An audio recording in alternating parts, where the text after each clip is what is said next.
Hello সবাইকে, জানি না শোনা যাচ্ছে কিনা।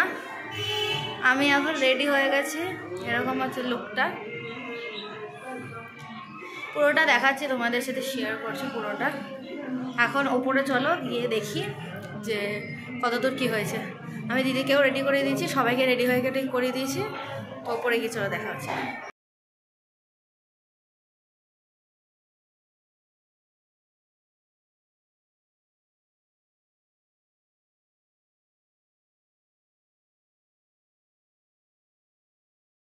হ্যালো সবাইকে, আমার দিদির বিয়ের ব্লগের প্রথম পার্টে তোমাদের সবাইকে ওয়েলকাম।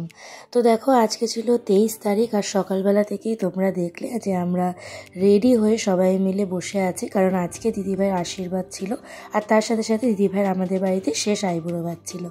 তো সেই জন্যই দেখো এখানে মোটামুটি সবাই এসে গেছে, আর এখানে দেখো কুন্তল দাদের বাড়ি থেকে সমস্ত লোকজনরা সবাই এসে গেছিলো। তো তারপরে দেখো একে একে আশীর্বাদ শুরু হবে, আর এই যে দিদিভাইয়ের ফাইনাল লুক, আর ওকে সম্পূর্ণটা আমিই সাজিয়েছি। আর ওর বৃদ্ধি লুক, আইবুড়ো ভাতের লুক, তারপরে হলুদের লুক, আর তার সাথে ভাত কাপড়ের লুক, এই কটা লুক আমি ওকে সাজিয়েছি। তো তোমরা আস্তে আস্তে দেখতে থাকবে যে কীরকম কী সাজটা হয়েছে। তো দেখো এখানে অলরেডি আমরা সবাই রেডি হয়েছিলাম, আমি তোমাদের সবাইকে একবার দেখিয়ে দিচ্ছিলাম। এখানে সোনা, ফুলুদি, আমি সবাই রেডি হয়ে আছি। এখানে দেখো আমার এটা ফাইনাল লুক, আর পিছনের ব্যাকড্রপটা কেমন হয়েছে তোমরা জানিও। এটাই আমাদের ফাইনাল ব্যাকড্রপটা। তো এখানে আমি আমার মেহেন্দির কালার দেখাচ্ছিলাম তোমাদের, যে দেখো কতটা ডার্ক হয়ে গেছে। তারপরে দেখো একে একে আশীর্বাদ দিদিভাই শুরু হয়ে গেছে। আর বিয়ে বাড়িতে সমস্ত ক্লিপিংস সব টাইমে নেওয়াটা আমার পক্ষে সম্ভব হয়নি, তাই অনেকগুলো একটুখানি মিস গেছে। তোমরা সেটা অ্যাডজাস্ট করে নিও। যতটা আমি মেমোরিজ ক্লিপিং রাখতে পেরেছি তোমাদের সাথে ততটাই শেয়ার করে দিয়েছি। তো তোমরা দেখতে থাকো।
এরপরে শুরু হয়ে গেছিলো দিদিভাইয়ের আইবুড়ো ভাতের পর্ব, আর এই পুরো থালাটাকে সাজিয়ে দিয়েছিলাম আমরা বোনেরা মিলে।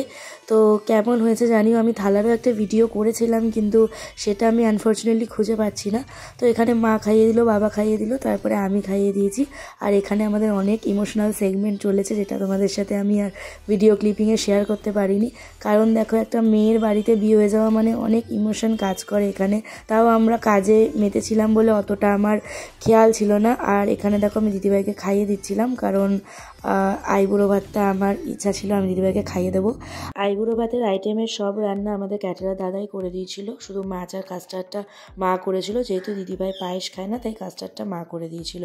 সাথে সাথে সবাই এখানে খেতেও বসে গেছিলো, আর আমিও দিদিভাইয়ের সাথে একতলাতেই খেয়ে নিয়েছিলাম। তারপরে আমরা সবাই খাওয়া দাওয়া কমপ্লিট করে আমি, মা, মাসি আর দিদিভাই মিলে চলে যাই কালীঘাট মন্দিরে, কারণ দিদিভাই ওই দিনই শাখাপলা পড়ানোর ছিল।